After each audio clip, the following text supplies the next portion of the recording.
The Three Snake Leaves by Brothers Grimm. Brought to you by TellStory.net, stories from around the world. Once upon a time, there was a poor man who could no longer afford to feed his only son. Dear Father, things are so difficult for you. I am a burden to you. I would rather go away and try to earn my own bread.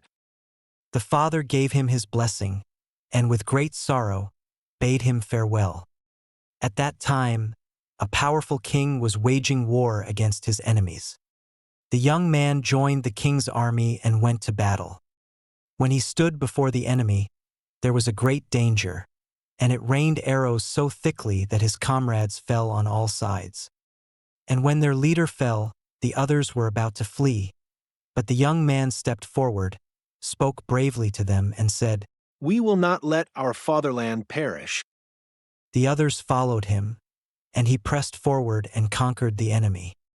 When the king heard that he owed the victory to this young man, he raised him above all the others, gave him great treasures, and made him the first in his kingdom. The king had a daughter who was very beautiful, but she was also very strange. She had made a vow to marry no one who would not promise that if she died first, he would allow himself to be buried alive with her. If he truly loves me, what use would life be to him after my death? In return, she would do the same for him and, if he died first, would go down to the grave with him. This strange vow had so far frightened away all suitors, but the young man was so captivated by her beauty that he paid no attention to anything else and asked for her hand in marriage. Do you know what you must promise? I must go into the grave with her if she dies first, but my love is so great that I do not fear the danger. Then the king consented, and the wedding was celebrated with great splendor. For a time, they lived happily and contentedly with each other. Then it happened that the young queen fell seriously ill, and no physician could save her. As she lay dead, the prince remembered what he had promised. The thought of being buried alive filled him with horror, but there was no escape. The king had placed guards at all the gates, and it was not possible to avoid his fate. When the day came for the funeral, the queen's body was carried down into the royal vault, and he was taken there too, and then the door was locked and bolted. Near the coffin stood a table on which were placed 4 candles, 4 loaves of bread, and 4 bottles of wine. When these provisions came to an end, he would have to die of hunger.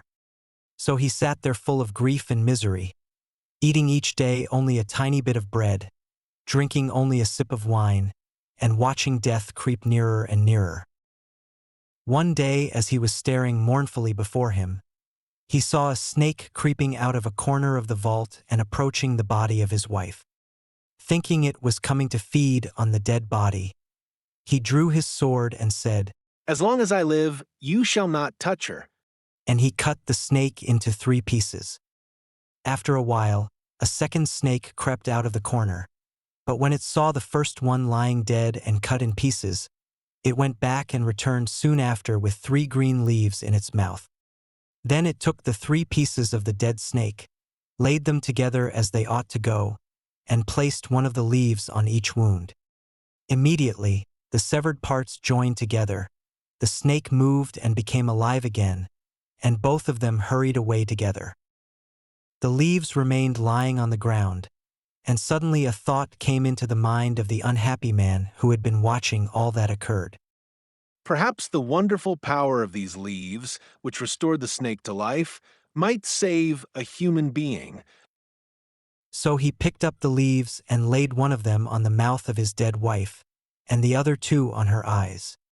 Scarcely had he done this when the blood stirred in her veins, rose into her pale face, and colored it again.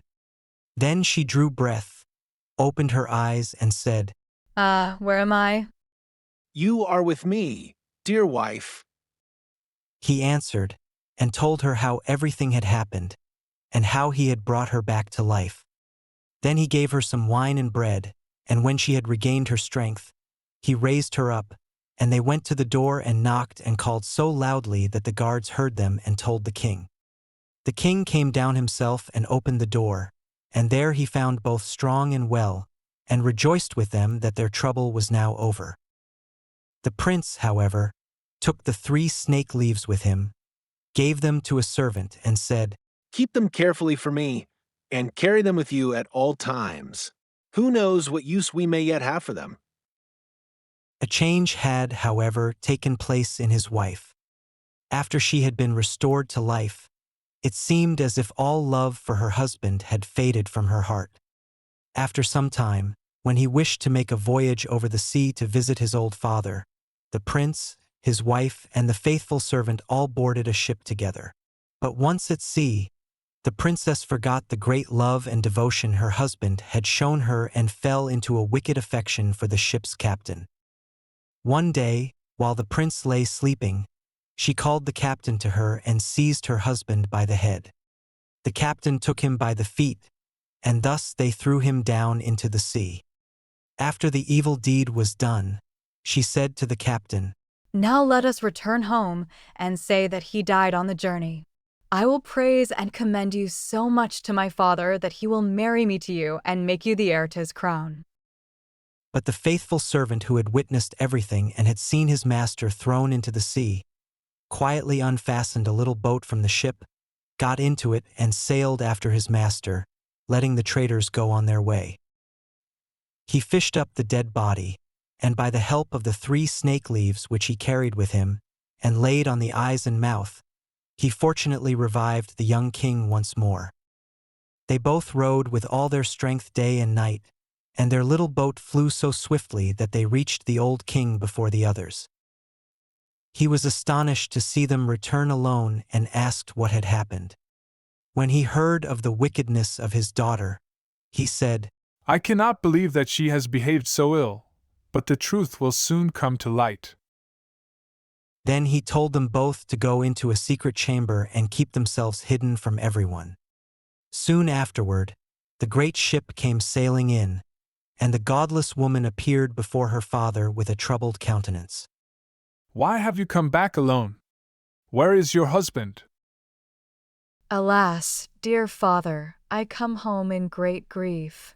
During the voyage, my husband suddenly fell ill and died, and if the good captain had not given me his help, it would have gone ill with me. He was present at my husband's death and can tell you all about it. I will bring the dead to life again. And opened the chamber where his son-in-law and the servant were hidden. When the daughter saw her husband, she was thunderstruck, fell on her knees, and begged for mercy. But the king said, There is no mercy. He was ready to die with you and restored you to life again, but you killed him while he slept, and you shall receive the reward you deserve. So she and her accomplice were placed in a ship that had been pierced with holes and sent out to sea, where they soon sank beneath the waves. The prince returned to his father's kingdom with his faithful servant.